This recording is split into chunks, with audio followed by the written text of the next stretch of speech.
Sports professor Rick Horrow inside the $1.3 trillion business of sports. We're on the record at the SEICon conference, sports, education, entertainment, innovation.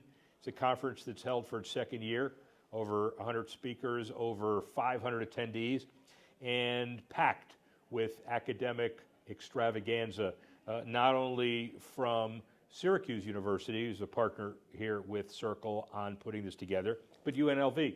Dr. David Cárdenas, PhD, Dean of the William F. Harrah College of Hospitality at UNLV. You assumed that position in early March of 2024. We're told now, by a lot of people, it is by far and away the best hospitality school in the country. David, thank you for being here. Appreciate that. Thanks a lot. Well, I appreciate it. It's an honor to be here and be a part of this conference. Well, the conference is great. Your role is synergistic and obviously really supportive of this whole world. Coming to UNLV, taking on this position, easy decision, hard decision? Well, definitely an easy decision. It's to be part of an amazing program such as the William F. Harrah College of Hospitality, to be in the center of the entertainment capital of the world, to where hospitality really happens, and then thinking about the sport and entertainment and innovation aspects of the city is just, it's wonderful. So easy decision just to be a part of this amazing program and to think about where we can go next. Yeah, and the where you go next, I mean, you're uniquely qualified to take advantage of this opportunity. Your technology adoption during COVID, study in academia, great. If I could mention your international expertise, too many countries, obviously Ecuadorian, but all over the world. And I assume that it's qualified you very well to take this leadership role at UNLV.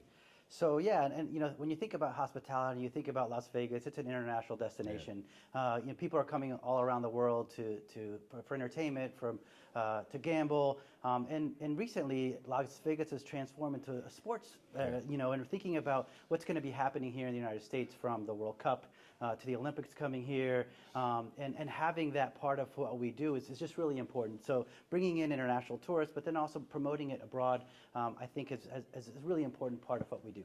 Yeah, and obviously uniquely qualified as far as what you do, but the synergies to be able to take the tourism destination and the support from the public sector to quantify the economic development aspect of what a Super Bowl means, what Formula One means, what even Olympic spinoff is going to mean. I assume that's a very important part of what you do. Correct. And when you think about tourism and you think about the hospitality industry, we're really focused on that multiplier effect. So it's not just bringing the tourists here, but then they go to an event, they're staying at a hotel, they're eating out at restaurants, and then that creates additional jobs. And it's really important for the economy to have that and to be able to bring that new economic spending that doesn't happen unless you bring in those outside visitors into that destination. You're one of the uniquely qualified people to ask this question, and I've been in the kind of facility development, public-private partnership advocacy business for about 150 years.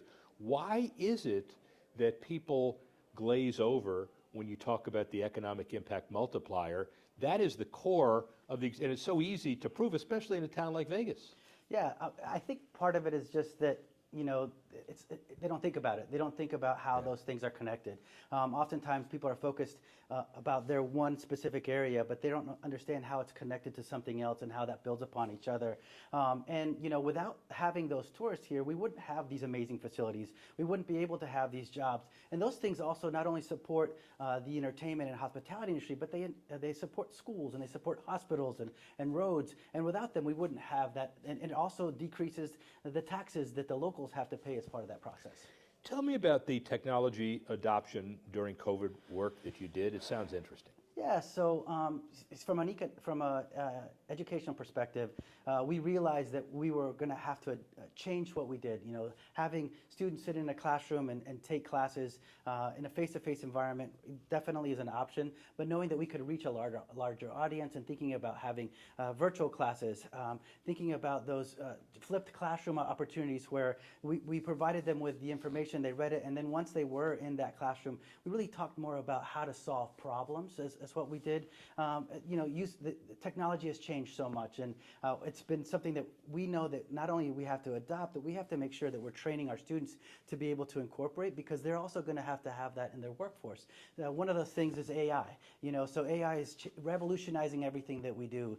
And even during COVID, we started hearing about that. So thinking about how to incorporate that into our curriculum and infusing that into our classes, not only as a way for us to be able to be more efficient, but also giving them that skill set to be successful. All the partners in law firms that I know, or the real estate consulting companies that talk about whether people are ever going to come back to work and go downtown, and everybody in the hospitality business has always been worried about the comeback after COVID. And so you actually were one step ahead and deployed it in your academic curriculum. Yeah, and the way that we like to look at it is that not only we were resilient, but we were transformative in that resilience. So not only did we learn how to bounce back, but we bounced forward. So thinking about, not only how we can maintain where we were, but what can we do to enhance it? So one of the great things, once you have adversity like COVID, is learning from it, not only to make sure that we could maintain where we were, but how to make it better.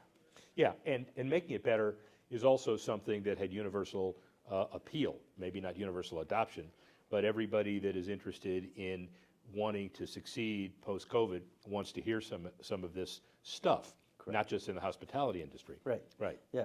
And and then if you think about it, then you start seeing that adoption within the industry. You start seeing that they're trying to make that transformational changes as well. So what's the future of the hospitality program at UNLV? Yeah, so as I said, really glad to be here because the hospitality industry is changing, just like Las Vegas is changing. We're really thinking about how we can infuse hospitality in much more than just hotels and restaurants. We're infusing hospitality in the healthcare industry. We're infusing hospitality in sport and engineering, and it's a part of what we do. Okay. And thinking about how we can be much more interdisciplinary, thinking about how we can better prepare our students for additional jobs, and growing that breadth of what hospitality might be looking for.